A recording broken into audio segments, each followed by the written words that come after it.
আমার মনে হয় এই যে মেগাস্টার শাকিব খানের যে সিনেমাটা রিসেন্টলি রিলিজ করলো সেটা যদি ইউনিভার্সের অন্তর্গত একটা ফিল্ম হয়ে থাকে তাহলে কিন্তু এই সিনেমার ডিরেক্টর মোটামুটি রোহিত শেট্টির দিকে এগোচ্ছেন। মানে বলিউডে আমাদের এরকম একজন ডিরেক্টর আছেন কিন্তু যার কোনো একটা সিনেমার আগের পার্টটাতে দেখা যায় যে কোনো একজনকে ছবির নায়ক মেরে হাত মোটকে ভেঙে দিয়েছে, আবার পরের পার্টটাতেই তিনি জ্যান্ত হয়ে একদম সুন্দরভাবে চলে আসছেন ঘুরে টুরে, এবং ক্যারেক্টারের সঙ্গে আগের ছবির ক্যারেক্টারের সঙ্গে পরের ছবির ক্যারেক্টারের কোনো মিল নেই, আকাশ এবং পাতাল। ব্যাপারটা এরকম, মানে ধরুন যে দুটো ব্যাপারকে আমরা দেখতে পেলাম বা যে দুটো চরিত্রকে আমরা দেখতে পেলাম, এই যে ডিরেক্টর তিনি যে ইউনিভার্স ক্রিয়েট করার চেষ্টা করছেন সেখানে তো আগের মানে 2023-এর কুরবানি ঈদে রিলিজ পাওয়া একটা সিনেমার ব্যাপার টানা আছে, এটা তো আপনারা সবাই জানেন, আমি নতুন করে বললেই কি আর না বললেই কি। কিন্তু সেই ছবিতে যিনি ছিলেন আপেল খান তিনি এই ছবিতে হয়ে গেছেন জামরুল খান। ব্যাপারটা কীরকম হলো? মানে এটা কি আসলেই তাহলে ইউনিভার্স নাকি রোহিত শেট্টি টাইপের ইউনিভার্স? ব্যাপারটা আরটা কিন্তু কমন, মানে রোহিত শেট্টি আর ইউনিভার্স, এই ডিরেক্টরও তার নামও আর দিয়ে শুরু, তাই তিনিও আর ইউনিভার্স। ব্যাপারটা তো এরকম আসলে হয় না। ব্যাপারটা কি আসলে এরকম হয়? যিনি ছিলেন ইনভেস্টিগেটিং অফিসার তিনি হয়ে গেছেন এক্স আইজি, যিনি ছিলেন একজন অটো ড্রাইভার তিনি এখন বিজনেসম্যান। হতেই পারে একজন অটো চালক অটো চালাতে চালাতে প্রচুর টাকা করে ফেলেছেন, তিনি এখন ব্যবসা করেন, হতেই পারে। কিন্তু ক্যারেক্টারের নামগুলো বদলে যাচ্ছে কিভাবে এটা তো বুঝতে পারছি না। মানে এটা কেন? তাহলে এই যে যার ক্যামিও নিয়ে এত কিছু হলো তাকে ওইভাবে প্রেজেন্ট না করে তাকেও তো একটা ওই রকমই চরিত্র ধরুন নিয়ে এসে সেই নামটা তাকে দিয়ে না বলি একটা অন্য নাম বলানো যেতে পারতো। মানে সেই অ্যাক্টর ওই যে 30 সেকেন্ডের জন্য যিনি স্ক্রিনে এলেন একদম শেষের দিকে, যেটা আপনাদের থেকেই জানতে পেরেছি এবং সোশ্যাল মিডিয়ায় ভিডিও দেখেছি, তিনি তো বলছেন তার আগের ছবির তার নিজের চরিত্রের নামটাই তো বলছেন, আমি এই কি ছাদা কইরা ফেলামু নাকি সব বলছেন। তাহলে তিনি যদি তার নিজের আগের ছবির জ্যান্ত নামটা বলে ফিরে এলেন এই ছবিতে, তাহলে সেম অ্যাক্টররা আগের ছবিতে যে যে চরিত্রে অভিনয় করেছেন আকাশ পাতাল হয়ে গেল কি করে সেই চরিত্রগুলো? মানে না তো প্রফেশনের দিক থেকে মিল আছে না তো নামের দিক থেকে মিল আছে। তাহলে এটা কেমন তর ইউনিভার্স? তাহলে কি এই ডিরেক্টর মাল্টিভার্স ক্রিয়েট করার চেষ্টা করছেন, মানে যেমনটা হলিউডে হয়ে থাকে আর কি? তাহলে এটা কিন্তু ইউনিভার্স নয়, এটাকে আমরা মাল্টিভার্স বলবো।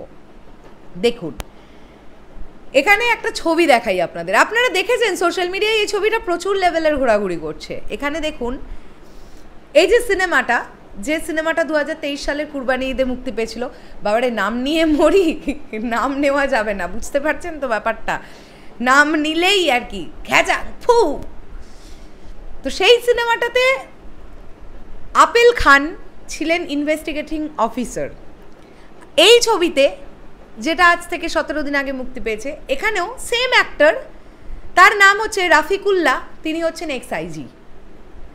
আচ্ছা 2023 সালের কুরবানি ঈদে ওই সিনেমাটাতে একজন ব্যাংক ম্যানেজার যার চরিত্রের নাম ছিল আব্বাস মির্জা, তিনি এই ছবিতেও কাজ করছেন, সেম লোক, কিন্তু তিনি এখন হয়ে গেছেন সোয়াট লিডার।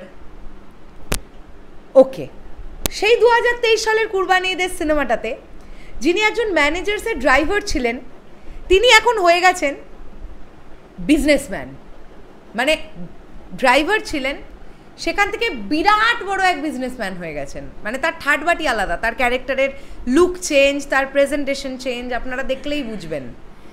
আরও আছে একজন ছিলেন পিক আপ ড্রাইভার 2023 সালের কুরবানি ঈদের ছবিটাতে, তিনি এখন হয়ে গেছেন ডেলিভারি এজেন্ট, মেহেদি হাসান পিয়াল দাদা, আমাদের খুব কাছের এক দাদা।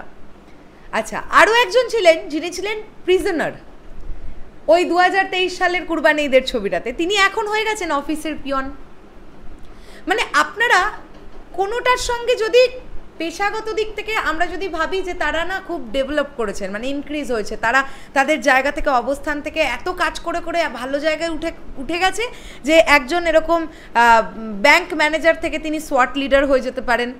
আচ্ছা ইনভেস্টিগেটিং অফিসারের চাকরি বাকরি ছেড়ে তিনি এখন এক্স আইজি হয়ে গেছেন, হতেই পারে।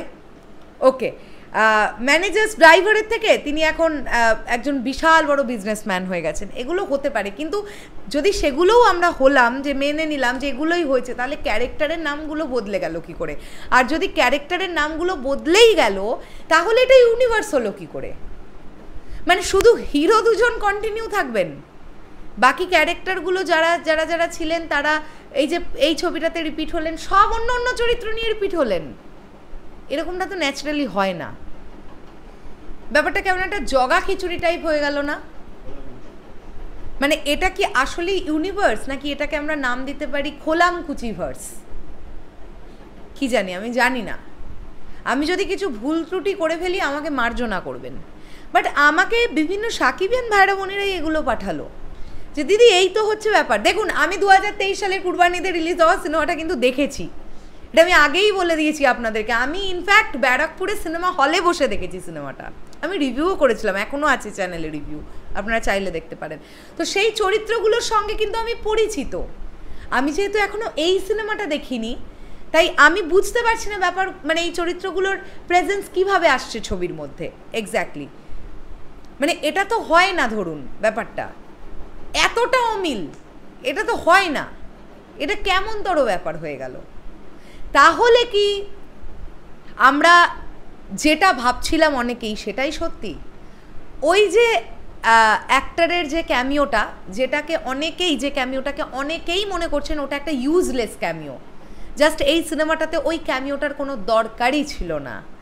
সিয়াম আহমেদের ক্যারেক্টারটাকে নাকি গল্পের প্রয়োজনে দরকার ছিল, কিন্তু আরও একজন যার কথা বলছি তার ওই 30 সেকেন্ডের ফুটেজটা নাকি না হলেও এই ছবি কোনো রকমের এফেক্টেড হতো না, ইনফ্যাক্ট আরও ভালো হতো এটা না থাকলে। তাহলে কি ব্যাপারটা এরকম যে পুরোটাই প্ল্যানফুলি জোর করে করা এবং উদ্দেশ্য প্ররোচিতভাবে করা? এই ক্যারেক্টারগুলো, এই এতগুলো ক্যারেক্টার সেম এক চরিত্রে কাজ করেছেন, তারাই এই ছবিতে একদম অন্যান্য চরিত্রে কাজ করছেন, টোটালি ডিফারেন্ট। তাহলে এটা খুবই প্ল্যান করে বানানো।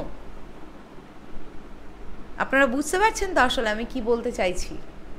আরও বেটার বুঝতে পারবো এই সিনেমাটা ওটিটিতে আসুক, ওটিটিতে এলে দেখবো, দেখে রিভিউ আনবো আপনাদের জন্য, তখন আরও ডিটেলসে কথা বলবো। তবে সোশ্যাল মিডিয়ায় এটা ভাইরাল হয়েছে যখন, যারা ছবিটা দেখেছে তারাই করেছে এই পোস্ট। এমনি এমনি তো আর কেউ লিখে দিতে পারে না। ন্যাচারালি এরকমটা বলিউডে শুধুমাত্র রোহিত শেট্টির ইউনিভার্সেই হয়, আমরা দেখতে পেয়েছি কপ ইউনিভার্সে, মানে এই ধরনের খোলামকুচি টাইপের ইউনিভার্স। এখন যদি এই ডিরেক্টর তিনি যদি মনে করেন যে আমি বাংলায় প্রথম একটা ইউনিভার্স তৈরি করব, সেটাকে আমি খোলামকুচিভাবে যা ইচ্ছে তাই করব, তাহলে তিনি করতেই পারেন। বাট ন্যাচারালি এরকমটা হয় না। শেষ করলাম ভিডিওটা। আপনাদের কি বক্তব্য এই বিষয়টাকে নিয়ে অবশ্যই কমেন্ট করে জানাবেন। আসছি আবার খুব শিগগিরই। তাহলে এখনের জন্যে টাটা।